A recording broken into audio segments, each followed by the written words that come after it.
যে কোনো দেশের ন্যাশনাল ইনকাম বা জাতীয় আয় ক্যালকুলেট করার জন্য মেইনলি তিনটে মেথড থাকে: ইনকাম মেথড, এক্সপেন্ডিচার মেথড আর গ্রস ভ্যালু অ্যাডেড মেথড। এর ভেতর ইনকাম মেথড নিয়ে এর আগের ভিডিওতে আমরা ডিটেলসে এক্সপ্লেন করেছি। আজকের ভিডিওতে এক্সপেন্ডিচার মেথডটা খুব সহজ ভাষায় বুঝিয়ে দেবো।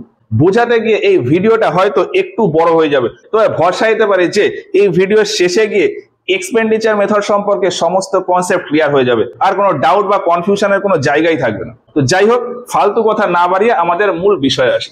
আমি একজন ব্যক্তি হিসাবে সারা বছর ধরে আমার কিছু খরচ থাকে। এখন আমি সারা বছর ধরে ঠিক ততটাই খরচ করতে পারবো যতটা আমার ইনকাম হবে। সারা বছর ধরে বিভিন্ন জায়গা মিলিয়ে আমি টোটাল যত খরচ করব, ইনডাইরেক্টলি বলা যায় সেটাই আমার ইনকাম। ঠিক একই কনসেপ্ট কাজে লাগিয়ে পুরো দেশের ভেতর যত নাগরিক রয়েছে, ছোট বড় মাঝারি বিভিন্ন ফার্ম, কোম্পানি, ইন্ডাস্ট্রি, সরকার সবাই মিলে পুরো দেশের ভেতর যত খরচ করে, ইনডাইরেক্টলি বলা যায় সেটাই পুরো দেশের ইনকাম। এবার আমরা মূলত দুটো জায়গাতে খরচ করি: জিনিসপত্র কনজিউম বা উপভোগ করার জন্য, অথবা কোথাও ইনভেস্ট করার জন্য। ফলে এই খরচ বা এক্সপেন্ডিচারকে দুটো ক্যাটাগরিতে ভাগ করা যায়: কনজাম্পশন এক্সপেন্ডিচার আর ইনভেস্টমেন্ট এক্সপেন্ডিচার। এখন ইকোনমিক্সের ভাষায় কোনো একটা খরচকে ইনভেস্টমেন্ট তখনই বলা হবে যখন ওই খরচের মাধ্যমে আমার কোনো কিছুর প্রোডাকশন হবে, অথবা এমন কিছু জিনিস আমি কিনে রাখবো যেটার ভ্যালু পরবর্তীতে বেড়ে যাবে। আর এই থিওরির উপর বেস করেই আমরা ইন্ডিভিজুয়াল অর্থাৎ হাউস হোল্ড মানে সাধারণ নাগরিক যারা আছি তারা যে খরচাটা করি ধরা হয় সেটা কনজাম্পশন এক্সপেন্ডিচারের ভেতরেই পড়ে। আর কোনো কোম্পানি, ফার্ম বা ইন্ডাস্ট্রি যে খরচাটা করে সেটা তার ইনভেস্টমেন্টের ভেতর পড়ে। নর্মালি কোনো একজন ব্যক্তির খরচ সেটাকে কনজিউম বা কনজাম্পশনের ক্যাটাগরিতে ফেলি, আর কোনো কোম্পানি বা ফার্মের খরচ সেটাকে ইনভেস্টমেন্টের ক্যাটাগরিতে পড়ি। আর আরেকজনের খরচ এখানে ধরতে হয়, সেটা হলো সরকারের খরচ। সরকারের খরচকে দুটো ক্যাটাগরিতেই ফেলা যায়। সরকার যেমন কনজিউমও করে, তার পাশাপাশি ইনভেস্টমেন্টও করে। এখন যেমন বললাম যে খরচ দুই রকমের হয়, কনজাম্পশন আর ইনভেস্টমেন্ট। তো সেই হিসাবে আমি এখানে দুটো ক্যাটাগরি করেছি: কনজাম্পশন এক্সপেন্ডিচার কেমন হয় আর ইনভেস্টমেন্ট এক্সপেন্ডিচার কেমন হয়।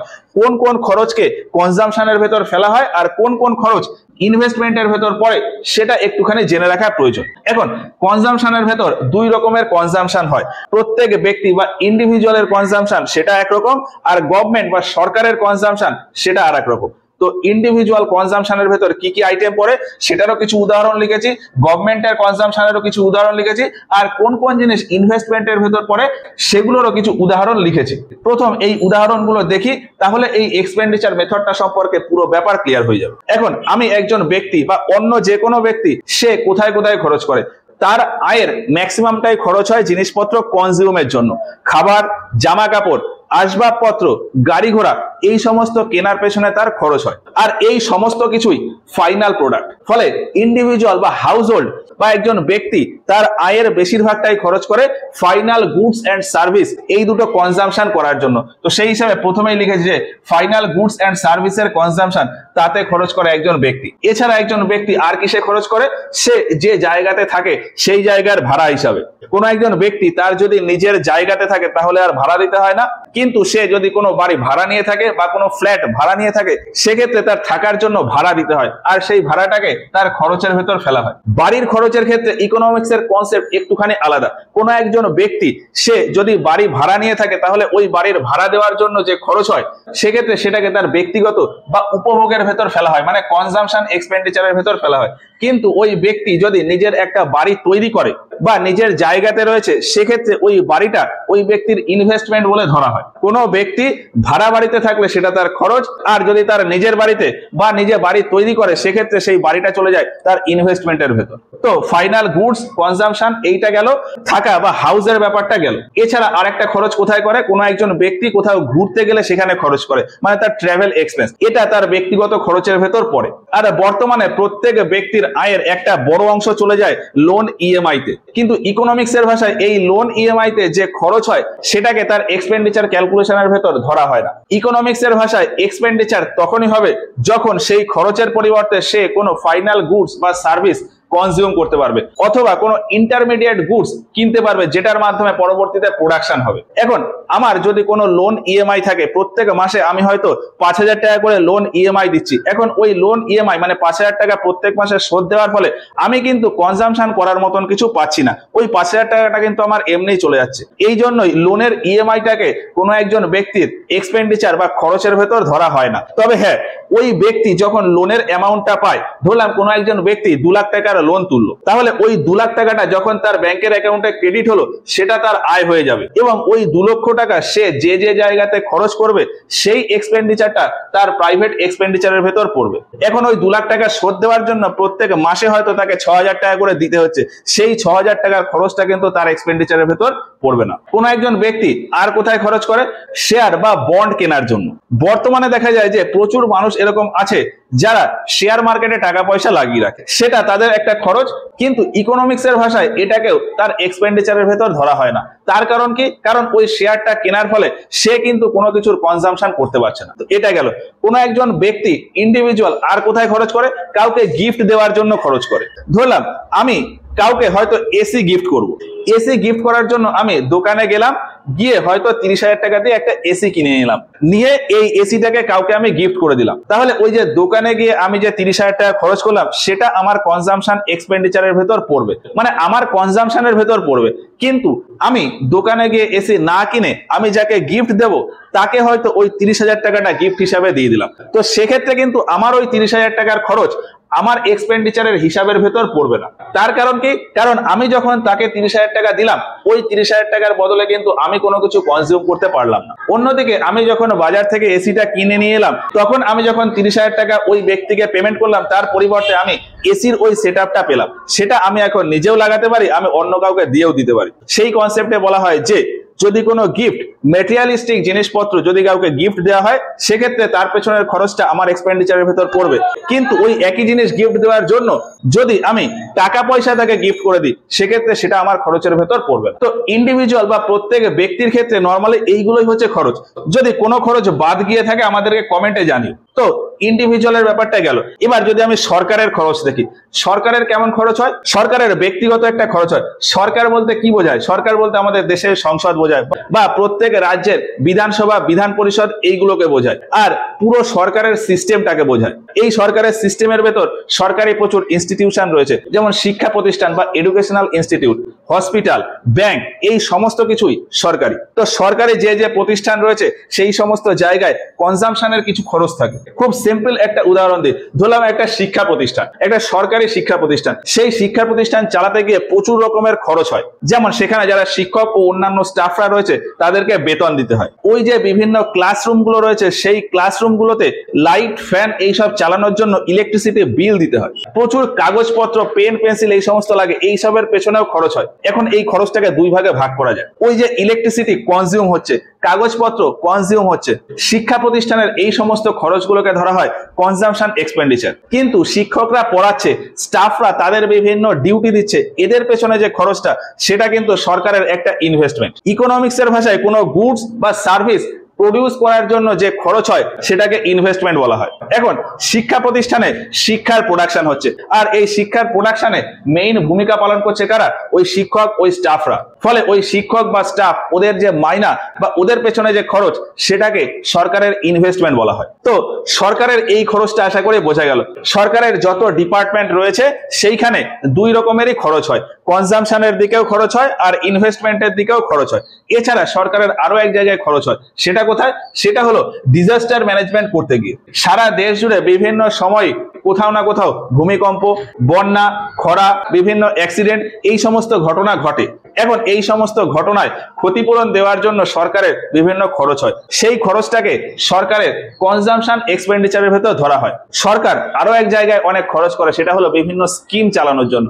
স্কিম, স্কলারশিপ, এই সমস্ত জিনিসের পেছনেও সরকারের অনেক খরচ হয়। তবে সরকার এই বিভিন্ন স্কিম বা স্কলারশিপে যে খরচটা করে সেটাকে সরকারের এক্সপেন্সের ভেতর ধরা হয় না। তার কারণ কি? তার কারণও ওই আগের কনসেপ্ট। সরকার কোন স্কিমের দরুন কাউকে হয়তো 5,000 টাকা দিল, তাহলে সরকার ওই যে 5,000 টাকা খরচ করলো তার পরিবর্তে কিন্তু সরকার কোনো কিছু প্রোডাক্ট বা সার্ভিস পেল না।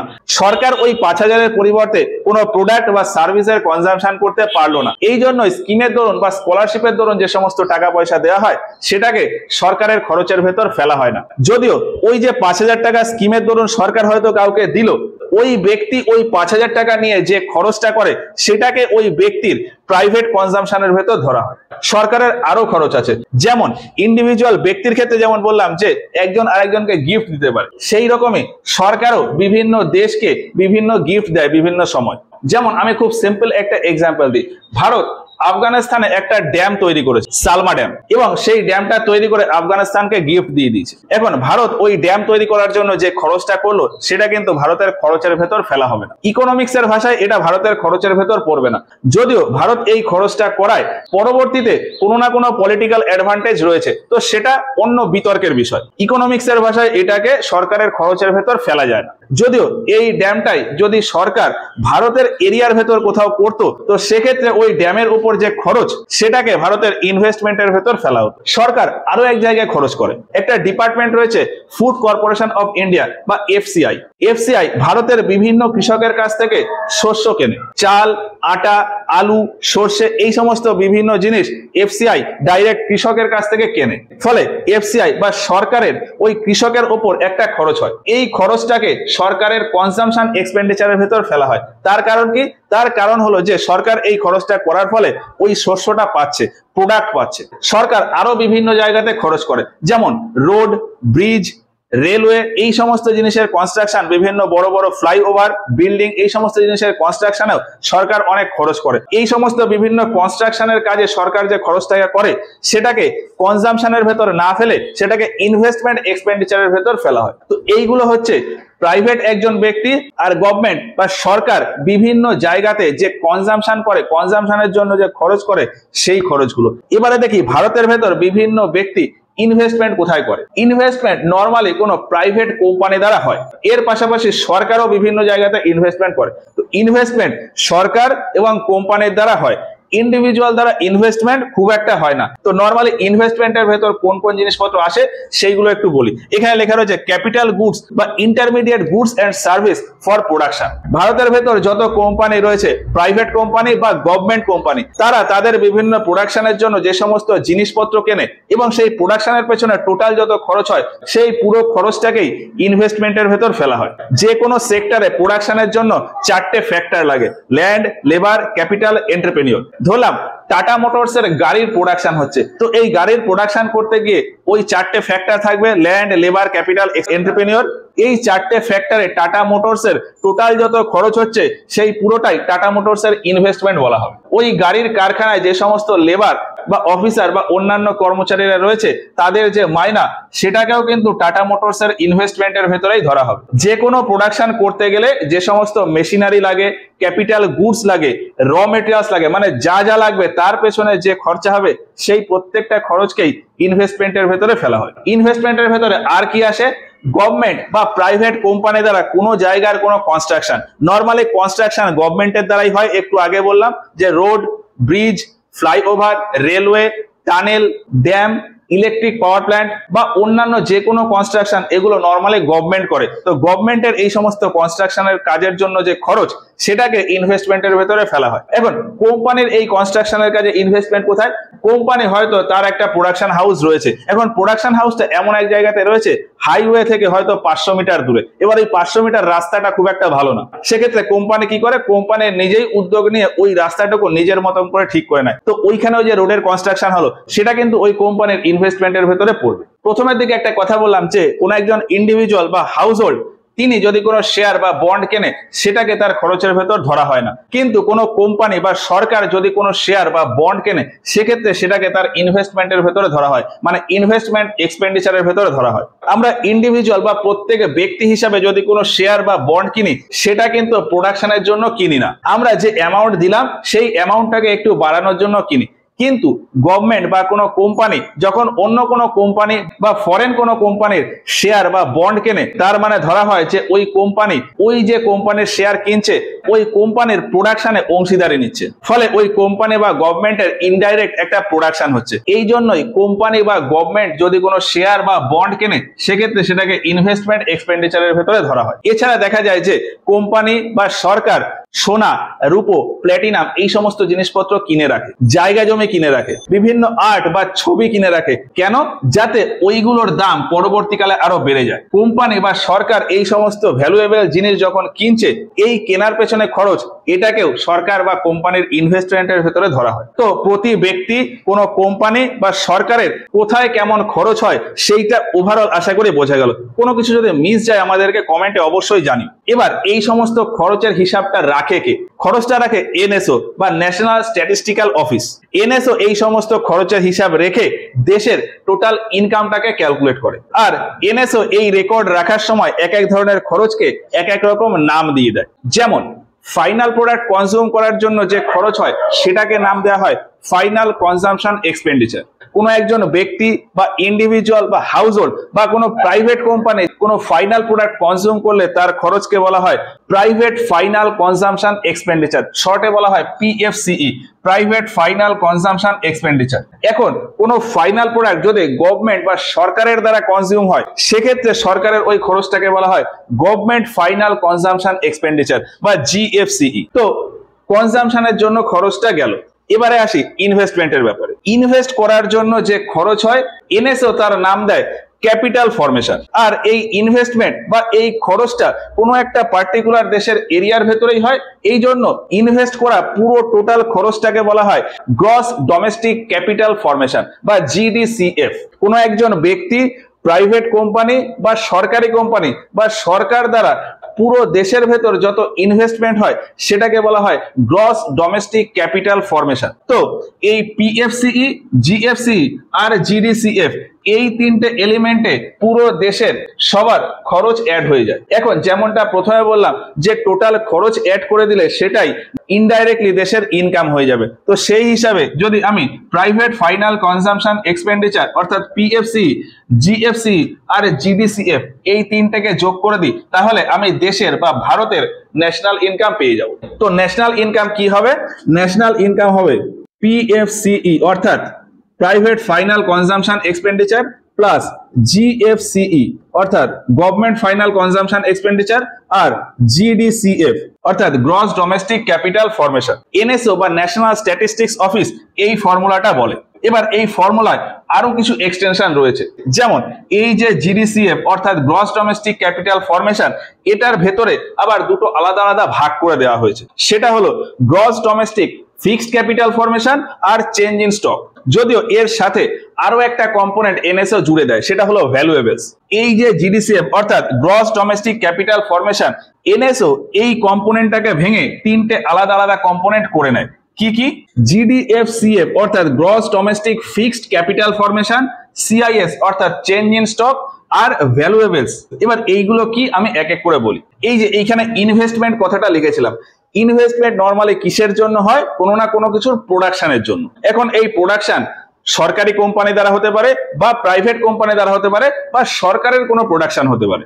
যে কোনো প্রোডাকশনে হোক না কেন তার পেছনে চারটে করে ফ্যাক্টর থাকে, ল্যান্ড, লেবার, ক্যাপিটাল আর এন্টারপ্রেনিউর। এখন এই প্রোডাকশন করতে গিয়ে এই চারটে ফ্যাক্টরে টোটাল যত খরচ হয়েছে সেই হিসেবে বলা হয় যে আমার ওই টাকার প্রোডাকশন হয়েছে। এখন যতগুলো আইটেমের প্রোডাকশন হলো সেগুলো বিক্রি করতে গেলে ওই টাকার কম তো আর বিক্রি হবে না। তার মানে আমি বলতে পারি যে আমার কাছে ওই টাকার মাল রয়েছে, মানে আমার ওই টাকার স্টক রয়েছে। তো যত টাকার প্রোডাকশন হয় সেটাকেই বলা হয় স্টক, আর ওইটা পুরো দেশের একটা ইনভেস্টমেন্ট। এখন ওই টাকার স্টক করতে গিয়ে তার পেছনে কিন্তু আমার অনেক টাকার অ্যাসেট রয়েছে। আমি একটা খুব সিম্পল এক্সাম্পল দিই। একটু আগে বললাম যে টাটা মোটরসের হয়তো গাড়ির প্রোডাকশন হচ্ছে, এক বছরে টাটা মোটরসের হয়তো 100 গাড়ির প্রোডাকশন হয়। এখন এই 100 গাড়ির প্রোডাকশন করতে গিয়ে ল্যান্ড, লেবার, ক্যাপিটাল, এন্টারপ্রেনিউর মিলিয়ে টোটাল হয়তো 5 কোটি টাকা খরচ হলো। তাহলে 100 পিস গাড়ির প্রোডাকশন কস্ট কত? 5 কোটি টাকা। এবার এই 100 পিস গাড়ি যদি বিক্রি না হয় তাহলে আমি বলতে পারি যে টাটা মোটরসের কাছে 5 কোটি টাকার স্টক রয়েছে। এবার এই 5 কোটি টাকার 100 পিস গাড়ি তৈরি করতে গিয়ে টাটা মোটরসের আরো কিন্তু বিভিন্ন অ্যাসেট তৈরি করতে হয়েছে বা অ্যাসেট কিনতে হয়েছে। গাড়ি তৈরি করতে গিয়ে পুরো কোম্পানির সেটআপ তৈরি করা, বিভিন্ন হেভি মেশিন তৈরি করা, সেগুলোর সেটআপ করা, সেগুলোকে কেনা, এই বাবদ হয়তো টাটা কোম্পানির 50 কোটি টাকা খরচ হয়েছে। 100 পিস গাড়ির যে ফ্যাক্টরি, সেই ফ্যাক্টরির সেটআপ তৈরি করতে হয়তো 50 কোটি টাকা খরচ হয়েছে। তো এই 50 কোটি টাকাটা কিন্তু টাটা কোম্পানির অ্যাসেট। এই 50 কোটি টাকাটা টাটা কোম্পানি ইনভেস্ট করেছে এই 100 পিস গাড়ি প্রোডাকশন করার জন্য। ফলে যে প্রোডাকশনটা তৈরি হলো, 5 কোটি টাকার গাড়ি তৈরি হলো, এটা হলো টাটা কোম্পানির স্টক। আর এই টাকার গাড়ি তৈরি করার জন্য যে অ্যাসেট রয়েছে সেটাকে বলা হয় টাটা কোম্পানির ইনভেস্টমেন্ট। এই ইনভেস্টমেন্টে কিন্তু কোনো চেঞ্জ হয় না। এই জন্য এই 50 কোটি টাকার যে ইনভেস্টমেন্ট হলো, এই ইনভেস্টমেন্টটাকেই বলা হয় gross domestic fixed capital formation. কোনো প্রোডাকশন করার জন্য আগে যে ইনভেস্টমেন্ট করতে হয়েছে সেটাকেই বলা হয় gross domestic fixed capital formation. এটা যেমন টাটা মোটরসের ক্ষেত্রে হয়েছে, সেই রকম যত কোম্পানি আছে প্রত্যেকের ক্ষেত্রেই তাই। একটা টার্ম বলেছিলাম ডেপ্রিসিয়েশন। ডেপ্রিসিয়েশন প্রত্যেক বছর কোম্পানির কমে যায়। সেটা কোথা থেকে? সেটা এই ফিক্সড ক্যাপিটাল ফরমেশন থেকে কমে যায়। এই ফিক্সড ক্যাপিটাল ফরমেশনের ভেতরে আরো বিভিন্ন এক্সাম্পল রয়েছে। যেমন সরকার যে সমস্ত কনস্ট্রাকশনের কাজ করে, road, railway, bridge, tunnel, dam, flyover, এই সমস্ত যে বিভিন্ন কনস্ট্রাকশনের কাজ হয়, সেগুলো সরকারের একটা ইনভেস্টমেন্ট। আর এই ইনভেস্টমেন্টটাকে ফেলা হয় এই ফিক্সড ক্যাপিটাল ফরমেশনের ভেতর। মানে ওই কনস্ট্রাকশন করতে গিয়ে যে খরচ হবে, সেই খরচটা অ্যাড করা হয় কোথায়? এই ফিক্সড ক্যাপিটাল ফরমেশনের ভেতর। এক কথায় কোনো কিছুর প্রোডাকশন করতে গেলে যে যে জিনিসপত্র লাগবে, সেইগুলোই হলো ফিক্সড ক্যাপিটাল ফরমেশন। আর যে প্রোডাক্ট তৈরি হলো সেটাকে বলা হয় স্টক। তো ওই ফিক্সড ক্যাপিটাল ফরমেশন ওটাও ইনভেস্টমেন্টের ভেতর পড়ে, আর যে স্টক রয়েছে সেটাও কোম্পানি বা দেশের ইনভেস্টমেন্টের ভেতরেই পড়ে। স্টকটা কিভাবে ইনভেস্টমেন্টের ভেতরে পড়ে? এই যে ধরলাম যে 100 পিস গাড়ি তৈরি হলো, এবার যদি 100 পিসের একটা গাড়িও বিক্রি না হয়, তাহলে এই 100 পিস গাড়ি কোম্পানির ঘরে রয়েছে, তার মানে কোম্পানির ঘরে 5 কোটি টাকার মাল রয়েছে, এটাকেই বলা হয় স্টক। এখন এই 100 পিসের ভেতরে হয়তো 60 পিস গাড়ি বিক্রি হয়ে গেল, তাহলে আরো 40 পিস গাড়ি পড়ে থাকলো। তাহলে এই 40 পিস গাড়ি তৈরি করার জন্য যে খরচ হয়েছে সেটা তো এখনো রিকভার হয়নি। যখন খরচ হয়ে গেছে প্রোডাকশনের পেছনে, ফলে ওটাকে ইনভেস্টমেন্টই বলা হবে। 40টা গাড়ি কোম্পানির ঘরে রয়েছে, তার যে টোটাল প্রাইস সেটা কোম্পানির স্টক হিসাবেই থেকে যাবে। Change in stock, change in স্টকটা হলো ওই যে প্রথমে 100 ছিল, পরে ওই যে 60টা গাড়ি বিক্রি হয়ে গেল, তাহলে 40টা থেকে গেল, এইটাই হচ্ছে change in stock. Change in স্টকে যতগুলো প্রোডাক্ট থাকবে, সেই প্রোডাক্টের ভ্যালুটা কোম্পানির ইনভেস্টমেন্ট বা দেশের ইনভেস্টমেন্টের আন্ডারেই আসবে। এরপর একটা টার্ম রয়েছে ভ্যালুয়েবলস। ভ্যালুয়েবলস হলো কোম্পানি বা দেশ বা ইন্ডিভিজুয়ালের দ্বারা খরচ করা সেই অ্যামাউন্টটা, যে অ্যামাউন্টের পরিবর্তে কোনো দামি জিনিস কিনে রাখা হয়, যেটা আমাদের প্রোডাকশনের কোনো কাজে লাগবে না, কিন্তু পরবর্তীতে তার ভ্যালু বাড়ানোর কাজে লাগবে। সেই রকম জিনিস যদি কিনে রাখি, তবে তার উপর খরচ করাটাকে বলা হয় ভ্যালুয়েবলস। যেমন সরকার বিভিন্ন সময় সোনা কিনে রাখে, বিভিন্ন জায়গায় জায়গা জমি কিনে রাখে। কেন কিনে রাখে? যাতে পরবর্তীকালে সেইগুলো থেকে বেশি অ্যামাউন্ট পাওয়া যায়। সেগুলো কিন্তু আমাদের কোনো প্রোডাকশনের কাজে লাগছে না। সেই রকমই বিভিন্ন কোম্পানি বা সরকার বিভিন্ন আর্টস বা ছবি কিনে রাখে। তো এইসবের উপর খরচ, এটাও কিন্তু একটা ইনভেস্টমেন্ট। এই ইনভেস্টমেন্টটাকে বলা হয় ভ্যালু ইনভেস্টমেন্ট বা ভ্যালুয়েবলস। এবার এই সবগুলো যেহেতু ইনভেস্টমেন্টের ভেতরে পড়ে, এই জন্য এই গ্রস ডোমেস্টিক ক্যাপিটাল ফরমেশনটাকে আমরা 3টে ভাগে ভাগ করে নিয়েছি। এনএসও এটাকে 3টে ভাগে ভাগ করে নিয়েছি। এবার এই যে এখানে বললাম gross domestic fixed capital formation, এর ভেতরে যে সমস্ত ক্যাপিটাল গুলো আছে সেগুলোকে আবার এনএসএ আরো 3টে ভাগে ভাগ করে রেখেছে। যেমন কোনো কোম্পানি বা সরকার বা কোনো ইন্ডিভিজুয়াল দ্বারা যদি কোনো মেশিনারি, ইকুইপমেন্ট, এই সমস্ত জিনিস কিনে ইনভেস্ট করে রাখা হয় বা প্রোডাকশনের কাজে লাগানো হয়, তবে তার একটা আলাদা নাম দেয় গ্রস বিজনেস ফিক্সড ইনভেস্টমেন্ট। বিভিন্ন মেশিনারি বা ইকুইপমেন্ট যেহেতু প্রোডাকশনের কাজে লাগে, বিজনেসের কাজে লাগে, সেই ক্ষেত্রে বলা হয় gross business fixed investment. Gross business fixed investment. সরকার বা কোনো কোম্পানি যদি কোনো রোড, ব্রিজ, এই সমস্ত কনস্ট্রাকশনের কাজ করে, সেই ইনভেস্টমেন্টটাকে বলা হয় গ্রস পাবলিক ইনভেস্টমেন্ট। আর একদম শুরুর দিকে একটু বলেছিলাম যে কোনো ব্যক্তি যদি কোনো বাড়ি কিনে রাখে বা কোনো বাড়ি তৈরি করে, নতুন কোনো বাড়ি তৈরি করে, সেক্ষেত্রে তার খরচটাকে ইনভেস্টমেন্টের ভেতরে ফেলা হয়। তো নতুন বাড়ি তৈরির জন্য যে খরচ হয়, মানে যে ইনভেস্টমেন্ট, সেটাকেও একটা আলাদা নাম দেয় গ্রস রেসিডেন্সিয়াল কনস্ট্রাকশন ইনভেস্টমেন্ট। কি বললাম? Gross residential construction investment. তো জিডিএফসিএফ এর ভেতরেও এই 3টে জিনিসপত্র আছে। এখন এই সমস্ত জিনিস সম্পর্কে খুব বেশি ডিটেলসে জানার প্রয়োজন হয় না, এর ভেতরে আছে টুকটাক জিনিস, সেই হিসাবে আমি বলে দিলাম। তো এতক্ষণ পর্যন্ত কি দেখলাম? ন্যাশনাল ইনকামের ভেতরে কি কি আসবে? পিএফসিই। এই পিএফসিইটাকেই বলা হয় কনজাম্পশন এক্সপেন্ডিচার। তো সেই হিসাবে সি নাম দেওয়া হয়। গভর্নমেন্ট ফাইনাল কনজাম্পশন এক্সপেন্ডিচার মানে গভর্নমেন্ট খরচা করে সেই হিসাবে জি নাম দেওয়া হয়। আর এই যে fixed capital formation, change in stock, ভ্যালুয়েবলস, এই সবগুলোকে একসাথে বলা হয় গ্রস ডোমেস্টিক ক্যাপিটাল ফরমেশন। আর এটা ইনভেস্টমেন্টের আন্ডারে আসে, সেই হিসাবে এই সবগুলোকে একসাথে নাম দেওয়া হয় আই। তো ন্যাশনাল ইনকাম মানে আমরা বলতে পারি C plus G plus I. এবার এইগুলো যেমন হলো, এর পাশাপাশি আরো দু একটা এলিমেন্ট আছে, সেইটা একটু বলি। ভারত থেকে প্রচুর জিনিসপত্র এরকম আছে যেগুলো বিদেশের মার্কেটে বিক্রি হয়, মানে এক্সপোর্ট হয়। এখন ভারত থেকে কোনো জিনিস এক্সপোর্ট হলে সেটা ভারতের ইনকাম হবে, আর সেটা কিন্তু দেশের আয়ের ভেতরেই আসবে। ফলে এই যে ন্যাশনাল ইনকামে এই যে পিএফসি, জিএফসি বা জিডিএফসি এইগুলো প্লাস করছিলাম, এর সাথে সাথে আরো একটা জিনিস প্লাস হবে, সেটা কি এক্সপোর্টের ভ্যালু। টোটাল আমার কত টাকার এক্সপোর্ট হলো, তাহলে প্লাস এক্সপোর্ট। ভারতের ক্ষেত্রে টোটাল যত টাকার এক্সপোর্ট করা হলো সেটা এই ন্যাশনাল ইনকামের সাথে যোগ হবে। এবার আরেকটা জিনিস এখানে মাইনাস করতে হবে, প্রচুর জিনিসপত্র এরকম আছে যেগুলো ভারতকে কিনতে হয়, অর্থাৎ ইম্পোর্ট। ইম্পোর্টের জন্য প্রচুর খরচ ভারতের হয়, তো সেই অ্যামাউন্টটাকে ভারতকে বাদ দিয়ে দিতে হবে।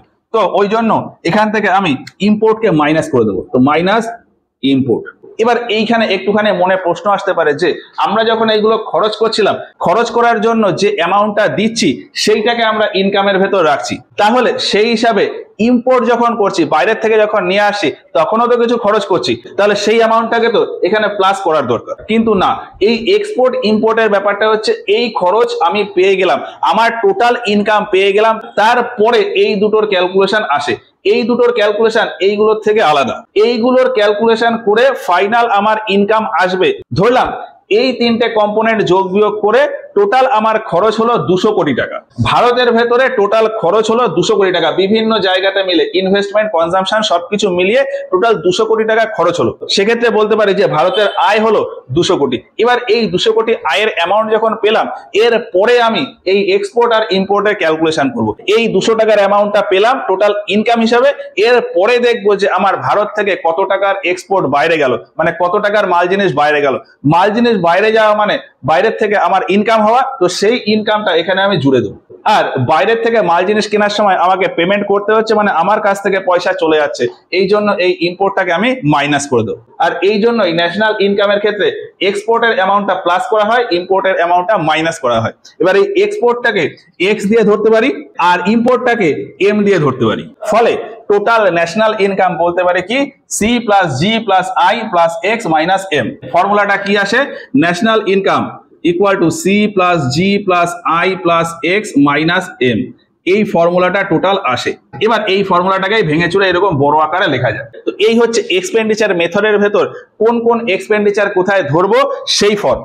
নিউমেরিক্যাল আসলে এই যে বিভিন্ন কম্পোনেন্ট এর ভ্যালু দিয়ে দেয়, সেগুলোকে যোগ বিয়োগ করে আমার ন্যাশনাল ইনকাম বার করতে হয়। এবার এই পুরো সবকিছু লেখার ভেতর দুটো আইটেম এরকম আছে যেগুলো এখনো বলিনি, সেটা হলো এই ডিসক্রিপেন্সিস আর জিডিপি এমপি, অর্থাৎ গ্রস ডোমেস্টিক প্রোডাক্ট এট মার্কেট প্রাইস। সেটা কি, সেটা হলো এই জিডিপি এমপি কেন লেখা হলো। এই যে আমি তিনটে কম্পোনেন্ট যোগ করছিলাম, এইখানে আমার কি খরচ আসছিল।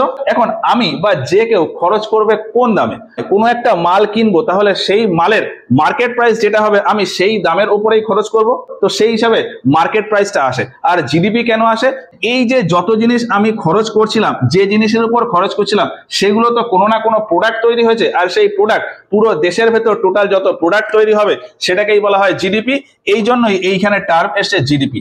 আর মার্কেট প্রাইস এসছে কিসের জন্য, কারণ আমি মার্কেট প্রাইসে ওই জিনিসপত্রগুলো কিনি, বা যে কেউ মার্কেট প্রাইসের উপর ওই জিনিসপত্রগুলো কেনে। এই জন্যই এই সমস্ত কম্পোনেন্টের যে আলটিমেট ভ্যালু আসবে সেটা মার্কেট প্রাইসের উপর। আর যেহেতু সেই সমস্ত জিনিসপত্র তৈরি হচ্ছে, এই জন্যই এটাকে বলা হয় জিডিপি, জিডিপি এট মার্কেট প্রাইস। এবার এই সমস্ত ফর্মুলার ভেতর ছোট্ট একটা টার্ম বাদ রয়ে গেল, সেটা হলো ডিসক্রিপেন্সিস। ডিসক্রিপেন্সিস কি, ডিসক্রিপেন্সিস হলো এমন একটা অ্যামাউন্ট যেটা হিসাবের মধ্যে আসে না। যেমন ওই যে শুরুতে বলেছিলাম গিফট দিচ্ছি, গিফটের অ্যামাউন্ট আমাদের বিভিন্ন খরচের ভেতর হিসাব করা যায় না। ভারতের ইকোনমি বা যে কোনো দেশের ইকোনমি নর্মালি চলে, তার সাথে সাথে একটা প্যারালাল ইকোনমি চলে, যার হিসাব কিন্তু সরকারের কাছে থাকে না। যেমন আমি খুব সিম্পল একটা উদাহরণ দিই, লোকাল একটা মার্কেট রয়েছে, সেখানে গিয়ে বিভিন্ন লোকজন তাদের বিভিন্ন জিনিসপত্র বিক্রি করে। যেমন একজন কৃষক, তার হয়তো জমিতে কিছু সবজি চাষ করলো, সেই সবজিটা নিয়ে ওই ছোট মার্কেটে গিয়ে বসলো, বসে সেখান থেকে বিক্রি করে টাকা পয়সা নিয়ে চলে এলো, তাহলে তার কিন্তু এটা ইনকাম হলো। এই ইনকাম কত হলো তার কিন্তু কোনো রেকর্ড সরকারের কাছে নেই। বা তার যে ইনকাম হলো, এই ইনকামের ফলে সে কিছু খরচ করলো, কোথায় খরচ করলো?